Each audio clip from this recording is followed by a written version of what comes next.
Sri Rahul Gandhi ji.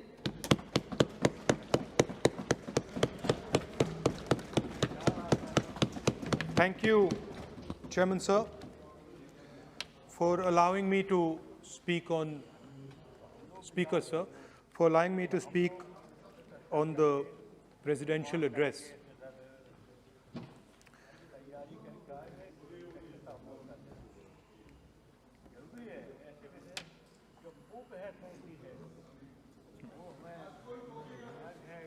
Thank you for allowing me to speak. I felt that the presidential address should have been a strategic address, an address that spoke to India about where we are and where we should be going. What are the challenges we are facing? What are the difficulties we are facing? And what is the potential direction in which we can go? Unfortunately, the presidential address was a long list of things that the government claims to have done, but didn't really contain the deeper strategic issues that we would have liked to see. Also, the presidential address didn't touch a couple of central challenges facing our country. And that's what I would like to discuss today. To me, it seemed that the presidential address was a list of bureaucratic ideas instead of a strategic vision. It looked to me as if it had been constructed not by a vision of leadership, but by a group of bureaucrats who had simply to put something down on paper. So what did the presidential address miss? What did the presidential address not speak about? What did the presidential address hide from the people of India? I think there are three fundamental things that were not spoken about in the presidential address. The first, and what I consider to be the most important, is the idea that there are now two Indias. There is now no longer one India. There are two Indias. One India is for the extremely rich people, for those who have immense wealth, for those who have immense power, for those who do not need a job, for those who do not need water connections, electricity connections, but for those who control the heartbeat of the country. And then another India. Another India. आपके जब नेता बोलेंगे ना, फिर हम भी वो खड़े होंगे उस समय. एक बात करने दीजिए. ये प्रेसिडेंशियल एड्रेस की एक गरिमा होते हैं. जब आपके प्रवक्ता बोले थे, कोई भी नहीं खड़ा हुआ यहाँ तक. इस गरिमा को मद्देनजर ये चर्चा करना चाहिए. नेता सत्ता पक्ष का भी है, नेता विपक्ष का भी है. हमारे नेता भी बोल रहे हैं, समय हमें दिया गया. इस सूची में हम बोल रहे हैं. अगर आप ये चाहें कि हमारे नेता को बोलने में बाधा डाले जाए, तो मौका हमारे भी आएंगे. आपको नेता जब यहाँ बोलने उठेंगे, हम भी इस तरह की बाधा डालेंगे. ये आपको समझा रहे हैं, चेतावनी दे रहे हैं. ऐसा नहीं, हम लोग डरे हुए नहीं है. हम अपना बात रखना चाहते हैं. अधिकार है हमारा. Please. No, please. बैठिए, बोलने. सभी. And for my friends in the government, I want to make it clear that the spirit of what I'm saying is not one of criticism. The spirit with which I speak is one of discomfort with the state of our country. And the spirit with which I speak is one where I am worried about what is happening to the country. So you must not take it as a criticism. Take it as a citizen of the country who is concerned about what is going on. धन्यवाद। तो दो हिंदुस्तान बन रहे हैं, एक अमीरों का हिंदुस्तान और दूसरा गरीबों का हिंदुस्तान। और इन दो हिंदुस्तानों के बीच में खाई बढ़ती जा रही है। आपने अभी देखा होगा, अभी दो स्पीकर्स ने बात की, मगर आपने ये नहीं कहा कि रोजगार ढूंढने के लिए उत्तर प्रदेश में, बिहार में रेलवे की नौकरी के लिए वहां पे युवाओं ने क्या किया और क्या हुआ, इसके बारे में आपने नहीं बोला। गरीब हिंदुस्तान के पास आज रोजगार नहीं है। प्रेसिडेंशियल एड्रेस में बेरोजगारी के बारे में एक शब्द नहीं था। और पूरे हिंदुस्तान में आज हिंदुस्तान का युवा रोजगार ढूंढ रहा है। हर स्टेट में, उत्तर प्रदेश, बिहार, सब जगह हिंदुस्तान का युवा एक ही चीज मांग रहा है, रोजगार हमें दे दो। और आपकी सरकार नहीं दे पा रही। आपको मैं आंकड़ा देना चाहता हूं। इस पिछले साल 3 करोड़ युवा रोजगार खोए हैं। आप बात करते हो रोजगार देने की। 2021 में 3 करोड़ युवा रोजगार खोए हैं। 50 साल से सबसे ज्यादा बेरोजगारी आज हिंदुस्तान में है। आपने मेक इन इंडिया की बात की, स्टार्टअप इंडिया की बात की, मगर जो रोजगार हमें, हमारे युवाओं को मिलना चाहिए वो नहीं मिला, और जो था वो गायब हो गया। और ये सच्चाई है, और इस सच्चाई को आप भी पहचानते हो, क्योंकि आपने भी अपने भाषणों में रोजगार के बारे में कुछ नहीं कहा। कितना रोजगार पैदा किया गया है, किस प्रकार किया गया है, उसके बारे में आपने नहीं बोला।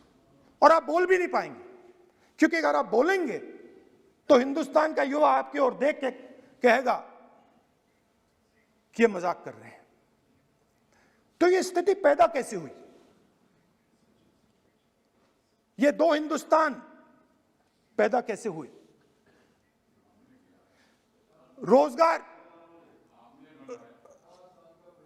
रोजगार स्मॉल और मीडियम इंडस्ट्री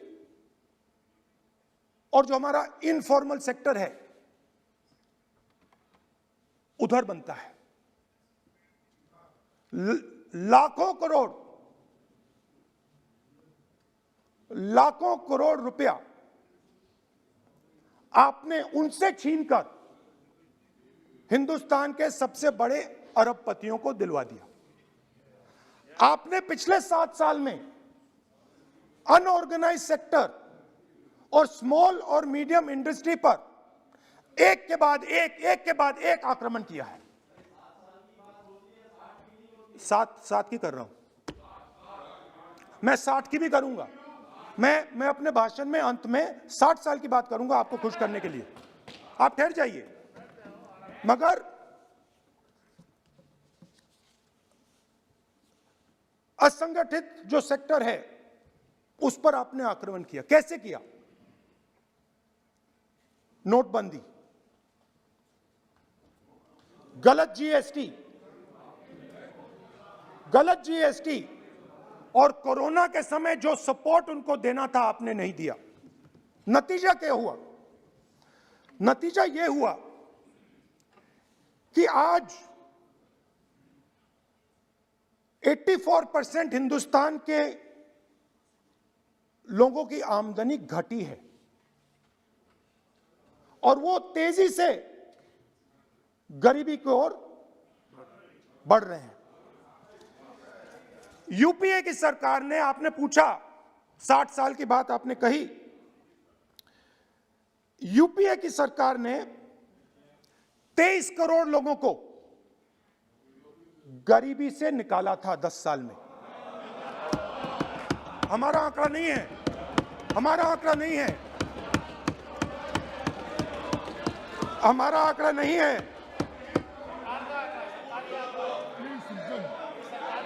सब जानते आप हंसिए, हमारा आंकड़ा नहीं है, यह सच्चा आंकड़ा है। 27 करोड़ लोगों को, 27 करोड़ लोगों को हमने गरीबी से निकाला था और 23 करोड़ लोगों को आपने गरीबी में वापस डाल दिया। सेम सेम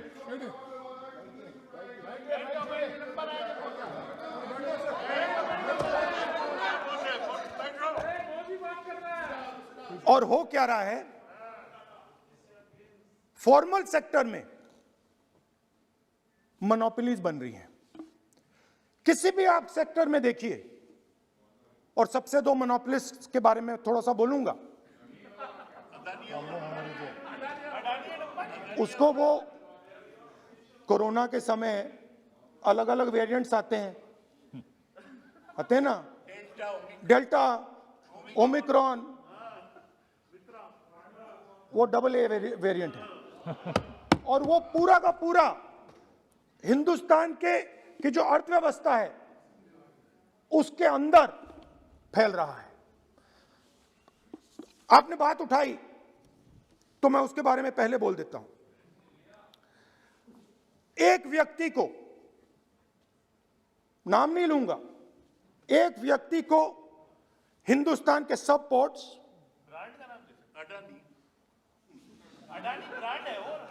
ब्रांड, हिंदुस्तान के सब पोर्ट्स, हिंदुस्तान के सब एयरपोर्ट,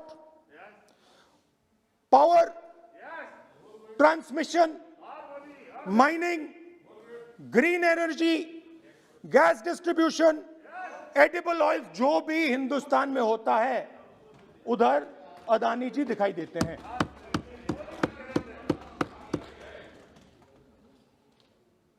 और दूसरी side Ambani ji petrochemicals, telecom, retail, e commerce में मोनोपोलियां।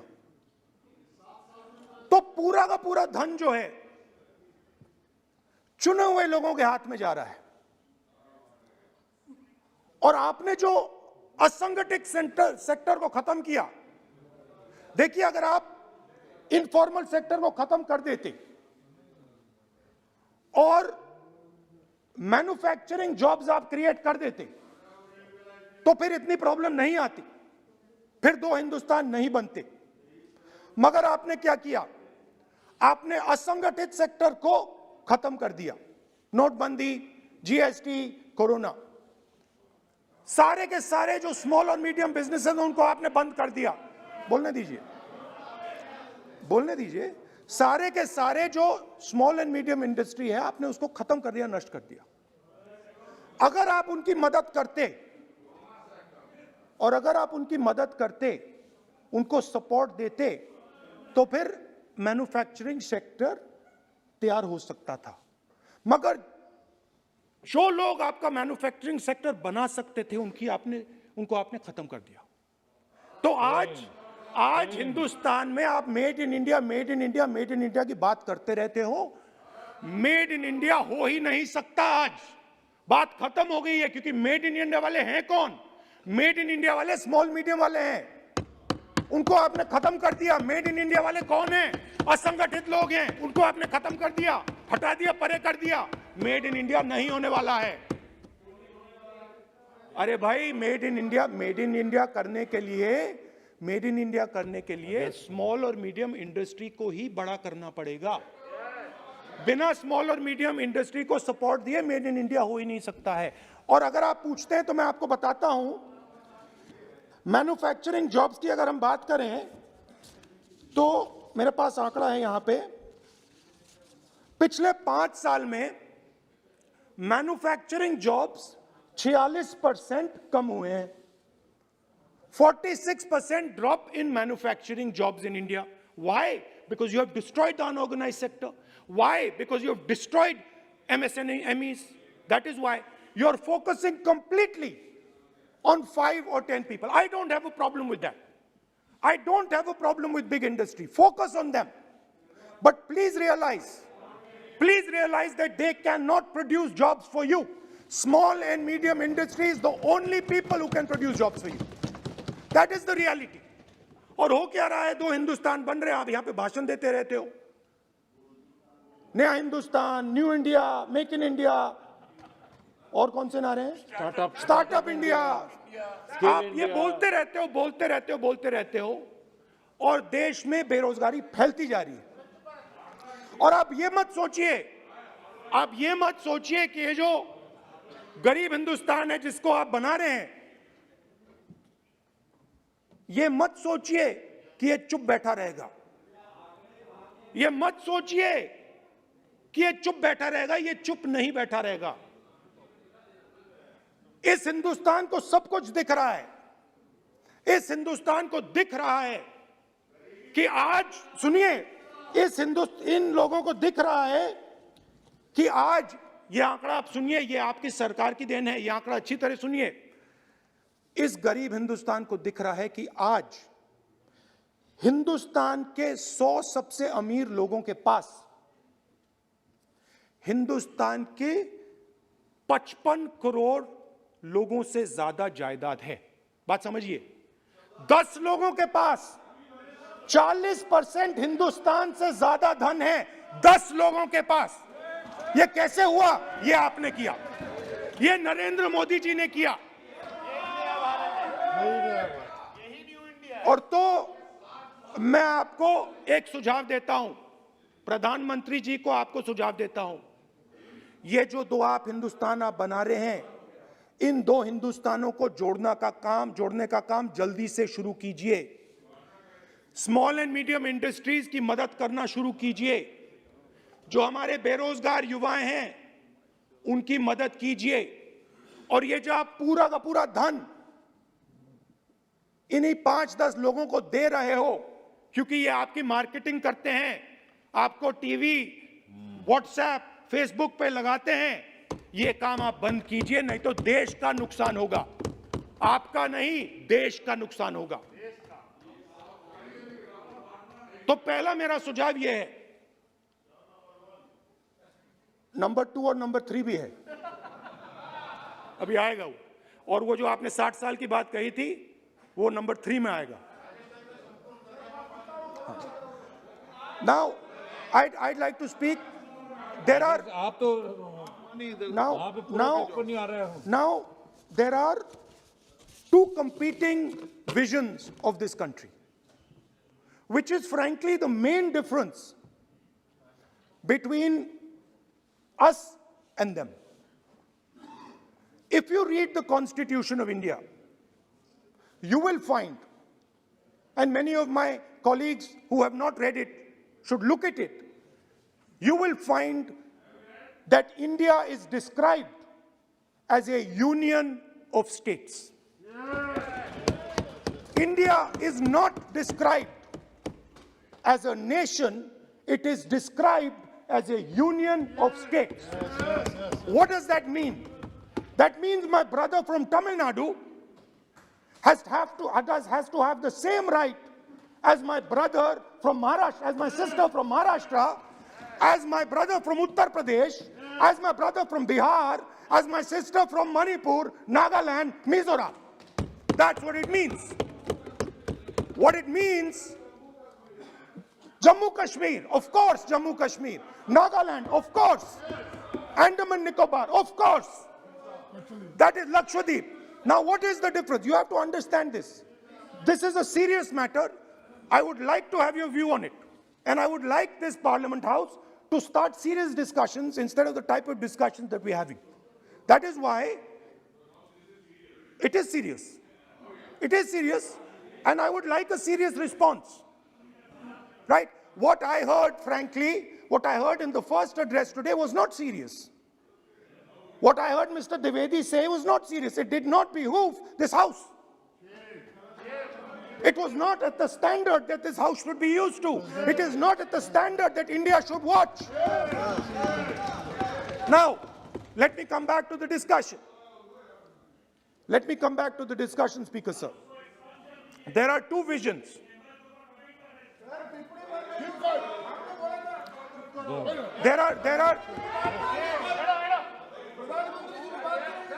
There are two visions of this country.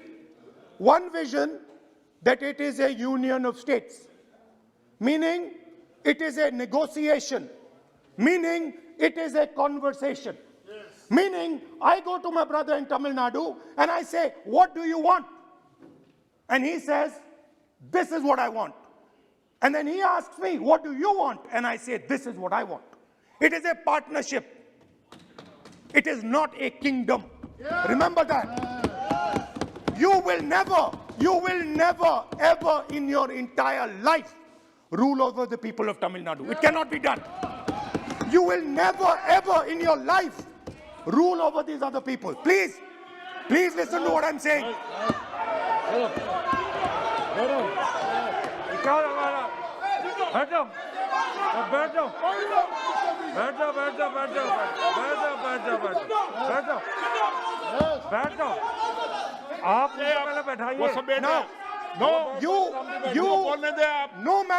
Now, no matter what fantasies you might have, you will never ever rule over the people of the states of India. It has never been done in 3,000 years. Never ever. The only way India has been ruled, and you can look at any empire you want. You can look at Ashoka the Great. You can look at the Mauryas, you can look at the Guptas, you can look at anyone you want. It has always been ruled by conversation and negotiation. Now, what is the problem? The problem is you people are confused. The problem is you people think that these languages, these cultures, these histories, you think that you can suppress them. You have no idea of history. You have no idea what you are dealing with. Because the people of Tamil Nadu have inside their heart the idea of Tamil Nadu, the idea of the Tamil language, and then also the idea of India. Do not be confused. The people of Kerala have the idea of, I am telling you the truth. The people of Kerala have a culture. I am now a member of Parliament of Kerala. I understand it slightly better. They have a culture, they have a dignity, they have a history. The people, like the gentleman said, the people of Rajasthan have a culture, have a history, have a tradition, have a language. They have a way of life. This is like a bouquet of flowers. This is our strength. I learn from the people of Tamil Nadu. I learn from the people of Rajasthan. I learn even from you. Every day I learn from you. I do. It's not funny. It's not funny. I learn from you. Right? It's not funny. Anyway, there is another vision. A vision that India can be ruled by a stick from the center. You people have no idea of history. Because every time it has been attempted, that stick has been broken and smashed.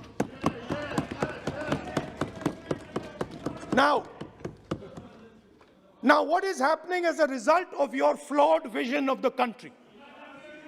Two Indias are of course being created. Two Indias are of course being created. Speaker, sir.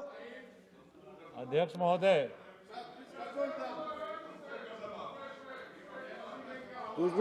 आप इधर आ सकते हो। So what is happening? Disturb हो रहे हैं sir. What is happening as a result of this flawed vision?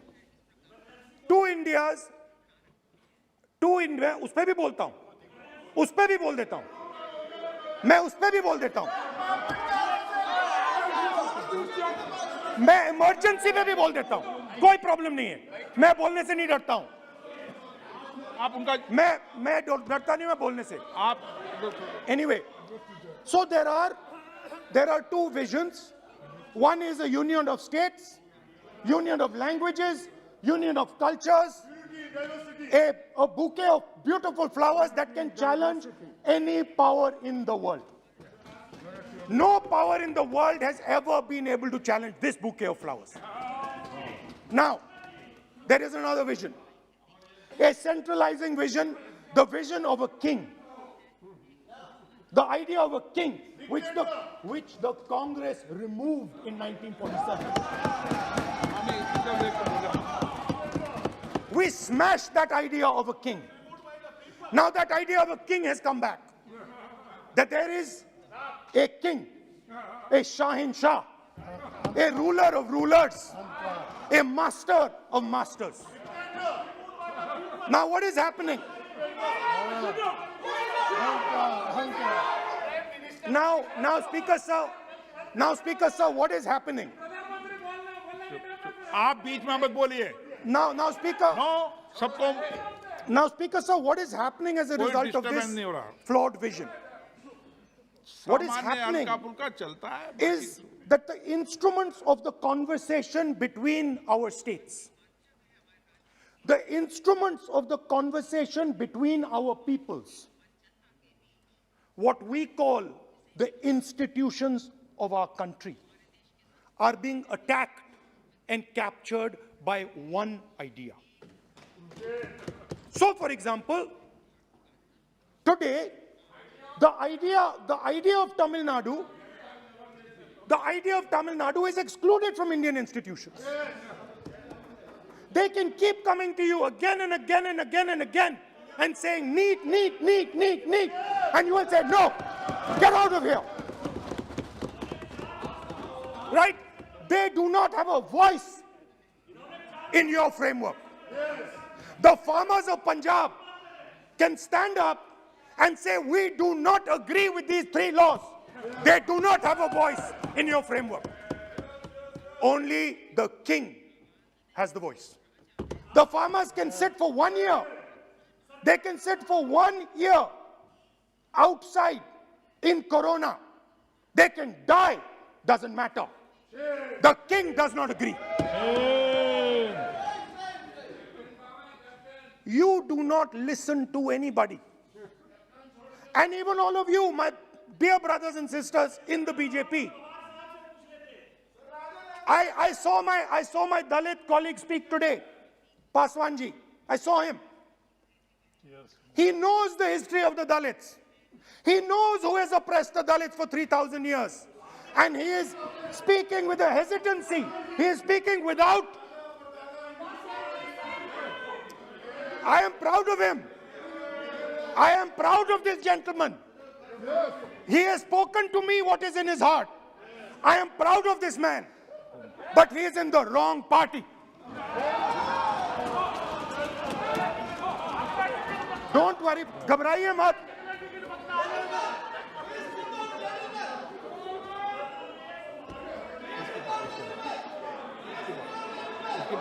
नहीं, बीच में नहीं, बीच में नहीं, तो बीच में थोड़ी बोलेंगे, बाद में, no. Look, Speaker sir, I am a democratic person. I will allow him to speak. ये सुनो एक मिनट, ये आप किसी को इजाजत नहीं दे सकते, ये अधिकार मेरा है. प्लीज बैठ जाइए.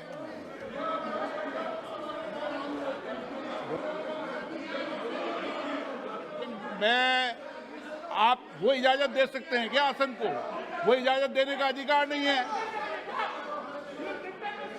ये अधिकार आसन का है, किसको इजाजत देनी है, किसको नहीं इजाजत देनी, माननीय राहुल जी प्लीज बैठ जाइए, मैं दूंगा आपको मौका, मैं आपको मौका दूंगा।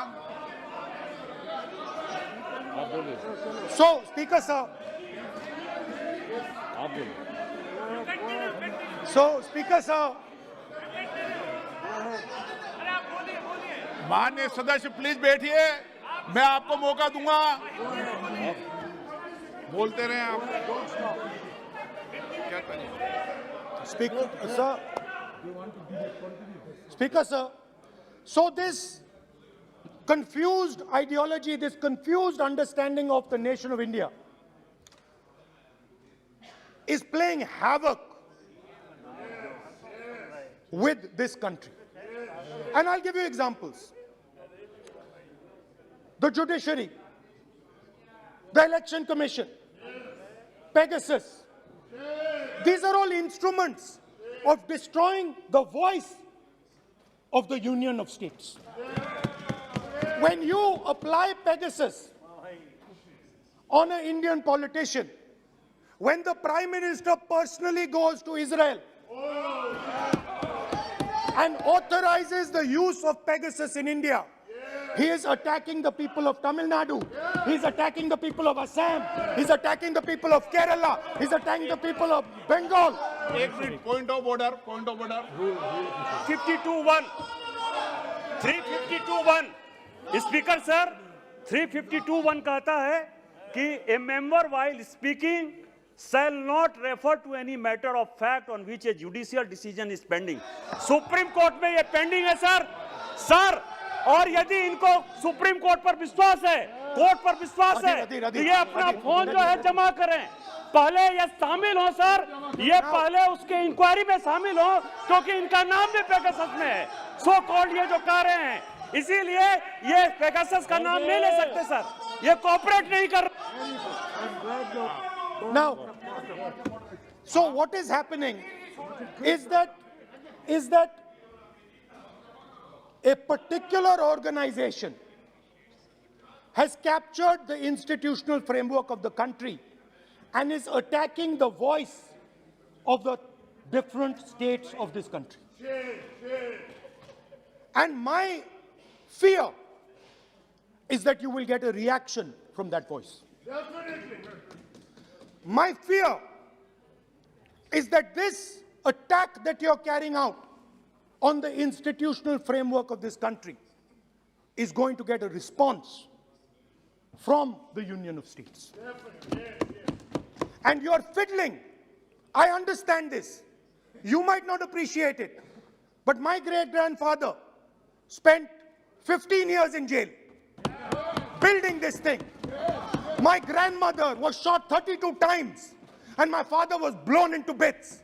So I understand a little bit about what this country is.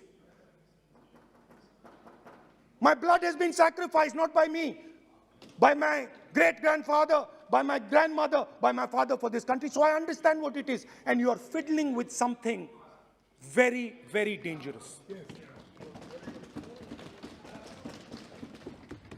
And I am advising you, stop. Because if you do not stop, you will create a problem. You have already started creating the problem. The problem has already started in the northeast. The problem has already started in Tamil Nadu. You're not visible. It's not visible to you right now. Jammu Kashmir, which I will speak about, which is my third point. Now, what you're fiddling with is extremely dangerous, and it demonstrates a complete lack of understanding of history. Please, this evening, go back and look at all the empires that have ever ruled India. Look at them carefully. You will find that every single one of them is a union of states. There's not a single empire. There was a reason Ashok used to go and put his pillars everywhere. Because it was a union of states where Ashok, the great king, respected everybody. You are disrespecting everybody. Disrespect me, I don't care. It doesn't matter to me. But you cannot disrespect the people of this country. Right. Now, final. And I think one of the more important parts of my speech. Actually, I want to say one other thing, which I demand an apology from the Home Minister. And this represents again the idea of a union of states versus the idea of a king. Now, a few days ago, some political leader, I'm not going to name, came to me from Manipur. And he was very agitated. I spoke to him, I said, why are you agitated, my brother? And he says, Rahulji, I have never felt as insulted as I have a few days ago. I said, why? He said, Rahulji, a delegation of Manipuris, political leaders, senior leaders went to see the Home Minister. Outside his house, we were told to take off our shoes. And when we went inside his room, we found that the Home Minister was wearing his chappals. What does this mean? What exactly does this mean? Why is it that in the Home Minister's house, the Home Minister can wear chappals, but a delegation of Manipuri politicians cannot? What does this mean? Why? No, it reflects. नहीं, गलत नहीं बोल रहा हूं. मैं आपको photo दिखा दूंगा, स्पीकर सर, मैं आपको फोटो दिखा दूंगा. मैंने उस व्यक्ति से बोला आप गलत बोल रहे हो. उसने कहा राहुल जी मैं आपको फोटो देता हूं, और फोटो दी उसने मुझे. This is not the way to deal with the people of India. Anyway, now let me come to my final and I think most important point. Go ahead. We are sitting. संस्कृति ये होती है कि वो भी जूते उतारे और आप भी. संस्कृति ये नहीं होती कि वो जूते उतारे आप नहीं. ये पता नहीं कौन सी संस्कृति है आपकी. Anyway, let me finish. Very, very ridiculous argument against the Honorable Home Minister. It's not. And it has touched the religious sensibilities. You have touched the religious sensibilities of all our people. You will decide. हमारी धार्मिक परंपराओं पर ऐसी टिप्पणियां कर सकते हैं क्या? Mr. Goyal, sit down. Sit down, Mr. Goyal, sit down. Speaker sir. ये भारत के धर्म के ऊपर अटैक कर रहे हैं, भारत की धार्मिक परंपराओं पे अटैक कर रहे हैं, और ये हम सबकी धार्मिक परंपराओं के ऊपर आघात है. चेक कर लूंगा. हमारे घर में भी यही है परिस्थिति. Speaker sir, आप सबको खड़े हो जाते हो भाई. it reflects a mentality. It reflects a sense that I am bigger than you. You are nobody, I am everybody. That is why I will wear my shoes and you will not. Anyway, going back to the main point. Now, and the final most important point. My understanding is that the RSS and the BJP is playing with the foundations of our country. And they are weakening the foundations of our country. They are weakening the links between our people. They are weakening the links between our languages. Now, they have further weakened the country. They have further weakened the country by ensuring that not a single Indian youngster can get a job. So today, unlike a decade ago, 15 years ago, India is weak. Ask yourselves why you were not able to get a guest on Republic Day. Ask yourself that question. Don't look surprised. Ask yourself that question. What is happening is that India today is completely isolated. We are completely isolated and surrounded. We are surrounded in Sri Lanka, Nepal, Burma, Pakistan, Afghanistan, China, everywhere we are surrounded. And our opponents understand our position. Please let me speak, because I'm saying something very serious, right? I'm saying something very serious. Let me say, we have been weakened. The conversation between our people is not taking place.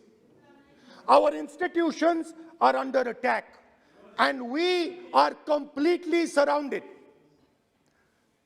The Chinese have a very clear vision of what they want to do. They are very, very clear about what they want to do. And one second, please.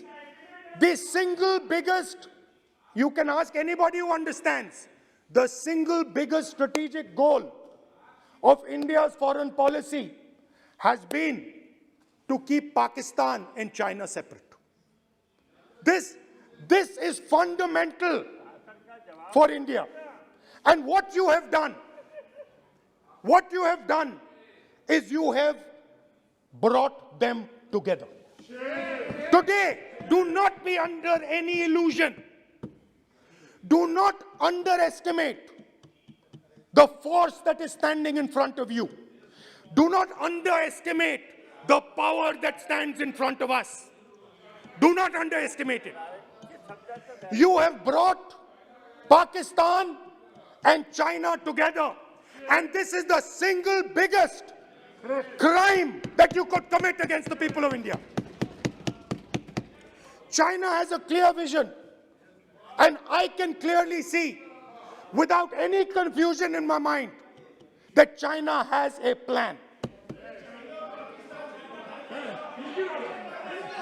China has a plan.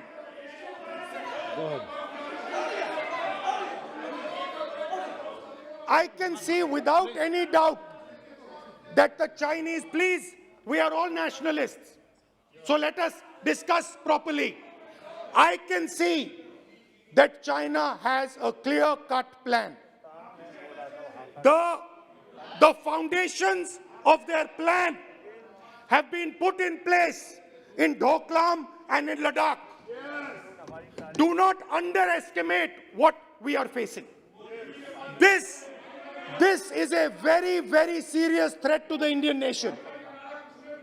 This is a very, very serious threat to the Indian nation. Wake up. We have made huge strategic mistakes in Jammu and Kashmir. We have made huge strategic mistakes in our foreign policy. And if we do not correct those mistakes, what are the mistakes? I have just told you. You have brought China and Pakistan together. You have brought China and Pakistan together. You have taken the concept of two different fronts and converted it into one unified front. And by the way, in case you haven't realized it, in case you haven't understood what's going on, it is very clear that the Chinese and the Pakistanis are planning. Look at the weapons that they are buying. Look at their activity. Look at the way they are talking. Look at who they are speaking to. I am clearly stating in the House of Parliament that we have made a massive blunder, and we need to make sure, absolutely sure, that we can defend ourselves against the Chinese. Please remember what I'm saying, because the Chinese will act. Remember what I'm saying, and remember that you will be responsible for anything that happens. That is why it is important that as a nation, we start this conversation. It is important as a nation that you listen to what we say, because we have experience, we have understanding. You might not think so, but we have people on this side who understand these things, have great understanding. Use us. Use us. I can see that some of you are understanding what I'm saying. I'm happy. I'm happy. I can see. So these are the 3 points I wanted to make today. The nation is now at risk. The nation is at risk.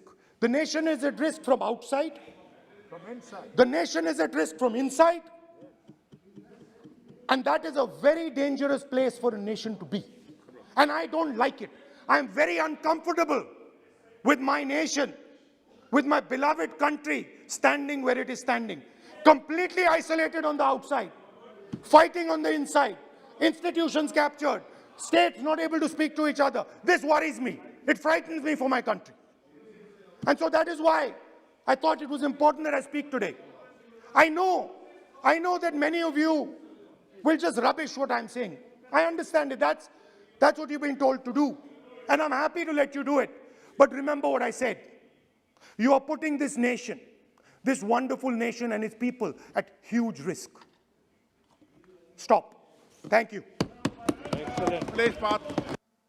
Kamlesh Paswan ji, आपको मौका है। Kamlesh Paswan, please please आप बैठिए। आप क्यों हो गए? बैठिए कमलेश पासवान जी। राहुल भाई अपने भाषण में मेरा नाम लिए और दलित कहकर मुझे कहा कि I am in a wrong party, you are in a wrong party. अध्यक्ष जी, मैं इनको बताना चाहता हूं कि आपकी नीति क्या रही है। आपके दादी की, आपके पिताजी की, कांग्रेस की जो नीति रही है, आज तक हमारे समाज को फूट डालो राज करो। और उसी के नाते जब पूरे देश की जनता इस चीज को समझ गई है, तो यही हाल अध्यक्ष जी, इसीलिए यही हाल हो गया है कि मेरे जैसे एक छोटे से सांसद, कहां बांसगांव, कहां राहुल गांधी और कमलेश पासवान के बाद बोलने का इनको मौका मिला। और ये कोई कर सकता है, और हम सब लोगों का सौभाग्यशाली अध्यक्ष जी कि जिस पार्टी में हूं, मेरी पार्टी ने मुझे 3 बार सांसद बनाने का, इस उम्र में बनने का अवसर दिया, टिकट दिया। इससे ज्यादा मुझे और क्या चाहिए? ये मेरे आउटलाइंस को करेंगे। मेरी खुद एक पहचान है। 3 बार सांसद रहा हूँ, 2 बार विधायक रहा हूँ। मेरे स्वर्गीय पिताजी, उन्होंने कहा कि मेरे पिताजी मारे गए, मेरे भी पिताजी अध्यक्ष जी मारे गए, मेरे भी पिताजी जो है रैली में मारे गए। तो मैं भी जानता हूं दर्द को, इस देश को और इस क्षेत्र के सभी चीजों को जानता हूं। तो जब कभी किसी के बारे में पॉइंट करें तो अपने मैं ये नहीं कहूंगा असंसदीय भाषा हो जाएगी। हैसियत कमलेश पासवान को इनके बस के नहीं है कि ये अपने पार्टी में ले आकर मुझे खुश कर सकें। बहुत बहुत धन्यवाद।